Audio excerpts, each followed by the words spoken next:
and he's a great piece to have here in the Roundhouse. He's a Penn State student in the RTE, Railroad Transportation Engineering program, and hoping to graduate in 2025. So, what do you want to do? The best part is, I dressed in place. Right. You are indeed. You look like a railroader.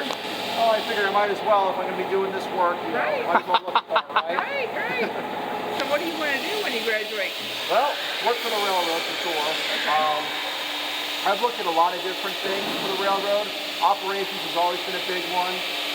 Mechanical work, like I do here, has been a big one as well. I'm trying to kind of explore a little bit of everything and kind of see, okay, what do I like doing for the railroad? I will say this stuff that I'm doing right now, I do really like a lot. But I'm kind of just doing a little bit of everything, just to see what I like, you know? Like a doctor. Yeah, sure. Why not? My sister borrowed it and I haven't got a book. So, what would it take to become a volunteer here at the museum? Well, really all that would be would just getting in contact with us. We do have places on our website where that can be done. One of our staff will get in contact with you. There is a form, right, for being a volunteer here. Yep. You just fill out that form, what you want to do, your qualifications, things like that. And don't worry if you don't have prior experience. There's a lot of stuff we can have you do here that inexperienced people can do. And to keep coming back, we can even teach you some really cool stuff. So you can gain experience by volunteering here. I always say sweeping the floor is just as important with the man with the hammer. So, you know, keeping the plates clean is just as good as working on a piece of equipment. Well, our website, Ohio Valley Rails, the Facebook page, and Crossroads OVR is partnered with Fort Wayne and various other museums to see you guys work hard on what you're doing for the K4 as well as everything else that's in the museum. We really appreciate you guys doing what you do. Of course. Thank you. Thank you so much.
Corbitt and Matthew Wolff.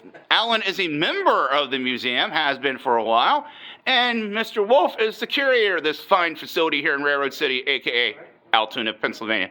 Matt, how you doing today? Doing well, thank you.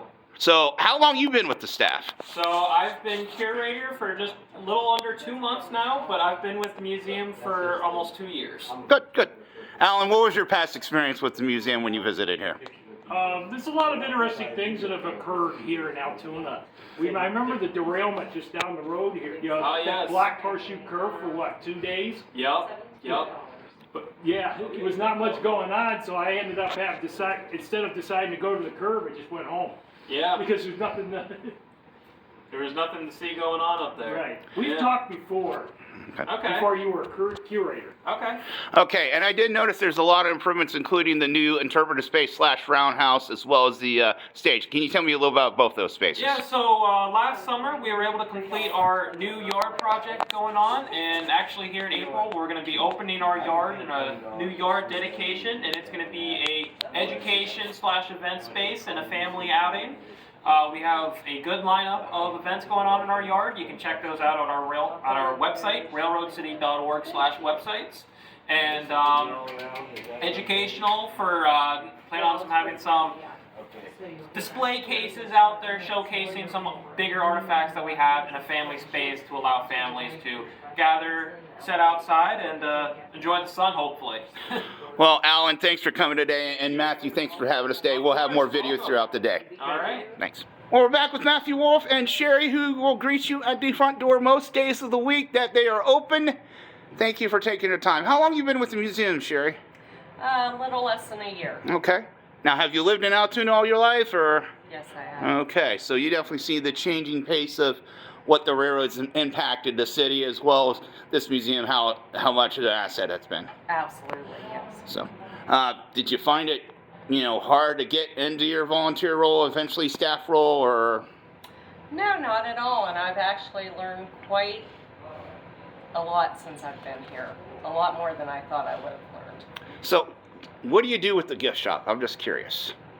Well, actually, I'm a multi-hat person. Aha. I work in the gift shop, stocking, placing orders, checking people in, checking people out, checking people into the museum and checking them out. Yep. Going through the museum and making sure everything's operating and letting people know when things are not up to function or need a little bit of maintenance done. What's your favorite aspect of being with the Railroad Memorial Museum?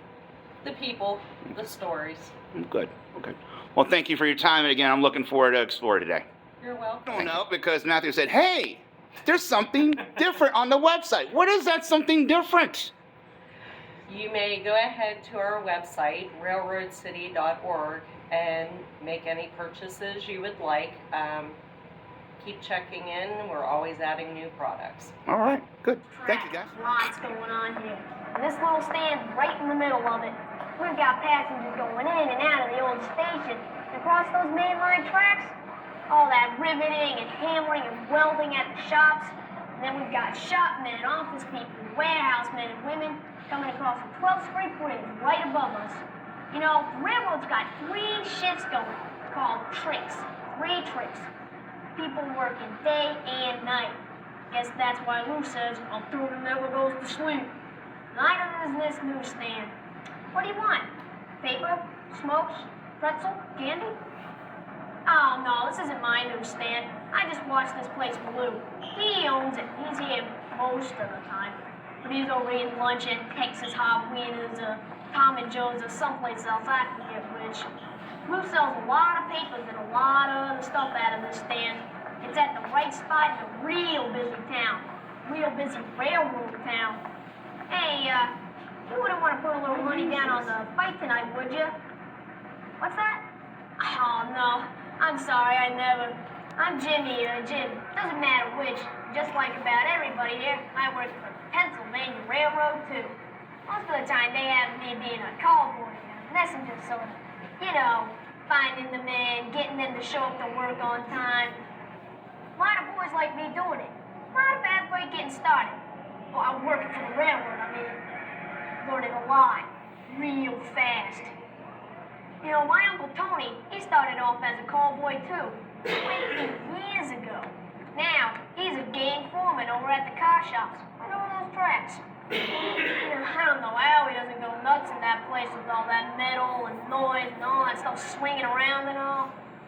So, mostly us callboys, we gotta find the men, make sure they show up at the right place at the right time. And there are a lot of men running trains here in Altoona. Of course, there's even more men working in the shops.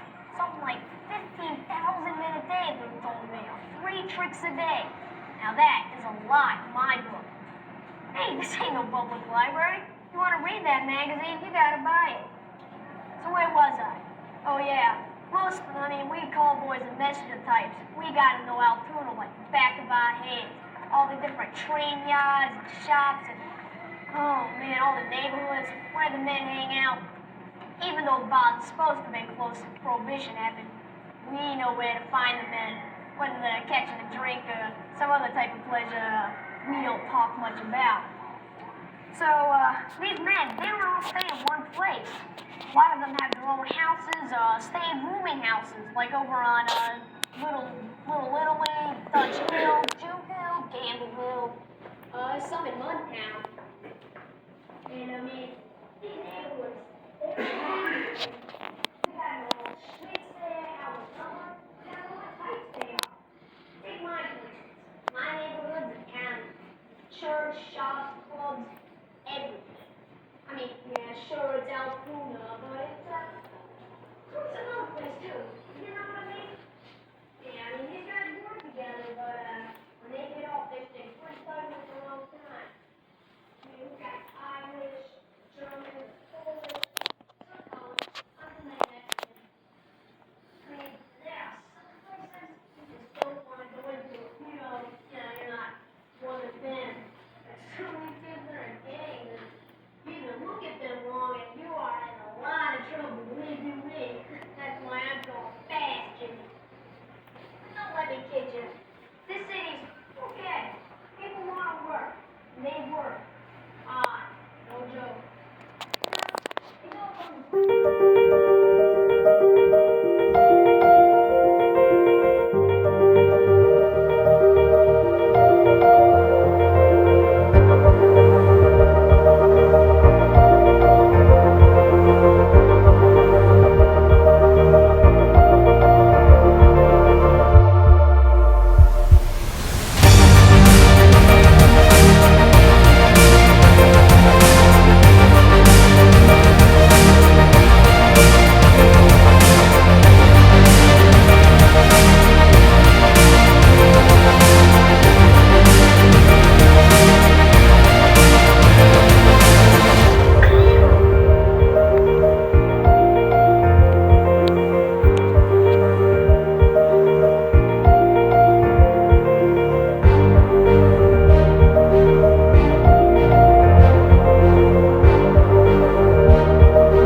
Kevin Shook showed up from East Central. Hello, Kevin. Hi. Of course, remember Kirk from earlier. David and Shelly, thanks for coming today.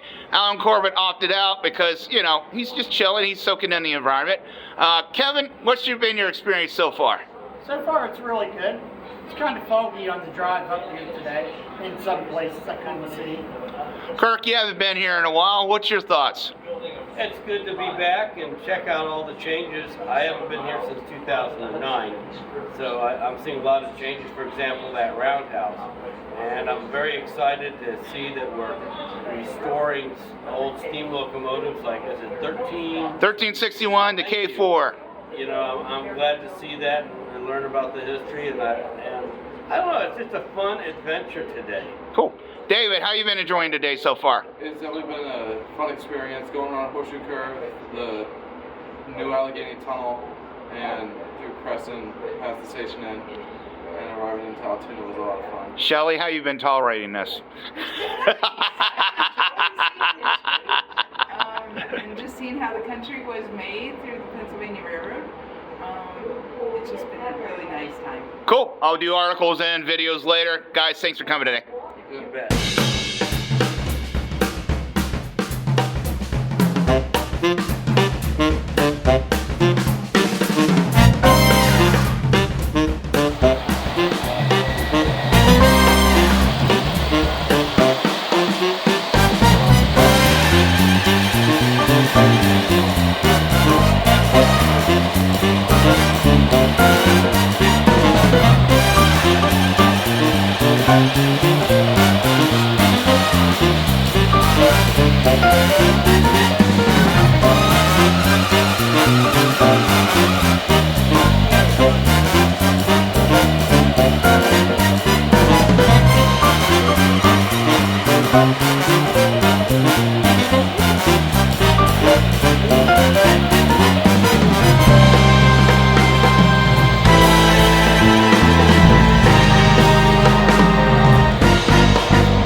I told you guys, you got to behave yourselves. I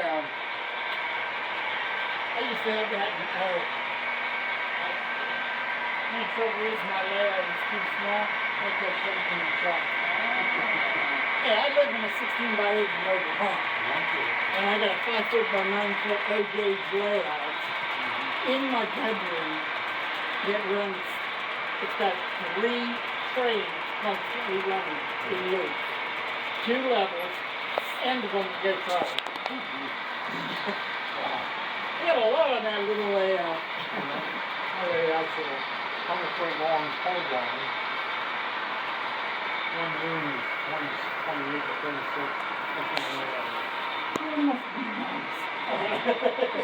Layout's only 13 to 25, so when I first moved in that trailer, I was living with my mother, and everything I owned had to go in.